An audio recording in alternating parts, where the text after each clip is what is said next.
Data's clear. There's too much CO2 in the atmosphere. The world needs direct air capture technology to achieve a more sustainable future. CO2 is the primary cause of global warming. The amount of CO2 in the atmosphere is close to 430 parts per million today. There's simply too much of it in the atmosphere, and is causing irreversible changes to our planet.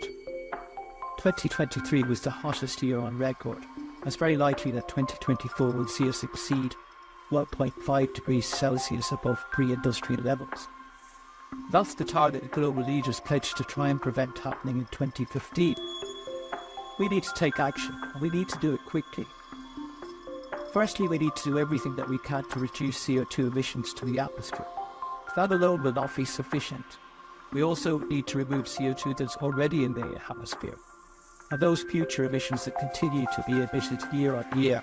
In order to attain net zero, virtually every industry will have some CO2 emissions that will be hard to abate, and will need carbon removal to attain the net zero.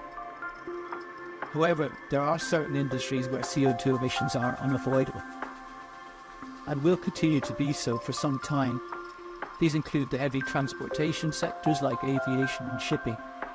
For example, it's not possible to capture CO2 directly from an aircraft engine exhaust, and there are no currently available alternatives to fossil fuels for aviation. So we'll need a technology such as direct air capture to allow aviation, for example, to become net zero. I see the impacts of climate change on the world we live in. The melting ice sheets, the heat waves, the forest fires, the bleaching of the coral reefs, the rising sea level, the flooding. 2023 was the hottest year on record, and 2024 is likely to be hotter still. I see the planet struggling to cope, and it's scary, not just for my own generation, but for my children's generation and those to come.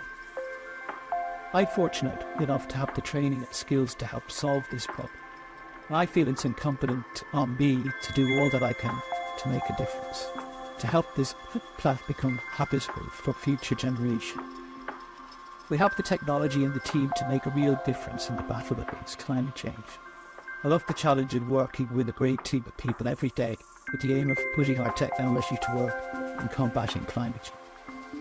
I get to work with people from diverse backgrounds and countries, all of them motivated to make a difference to society. I've had the pleasure of seeing plans drawn off paper successfully morphing into a working prototype carbon capture system, and the challenge is now successfully scaling that to a size that will make a difference to our planet. Sometimes the challenge of addressing climate change can seem daunting and even overwhelming, and a natural reaction is to ignore it and think that you can't make a difference. But I've got great belief in humans' capacity for innovating and finding technological solutions to problems. We've demonstrated that time and again throughout humanity. Our life expectancy is doubled. We came up to for a vaccine for COVID at record time. We've put humans on the moon. We can speak to each other across continents. Climate change is a massive problem, but not insurmountable. We can do something about it. It's not too late, but we need to act quickly. We need to go on a war footing against climate change, throwing all the resources that we can at it. And everybody can do their little bit. You can put pressure on their local reps to legislate for and enforce climate policies, and to invest in the technologies that will help us overcome and even reverse climate change. So why do we name ourselves Negate Carbon? We're completely mission-driven.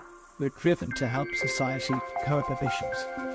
And that's really what we need to achieve, so there isn't permanent and irreversible damage to our society and to our planet.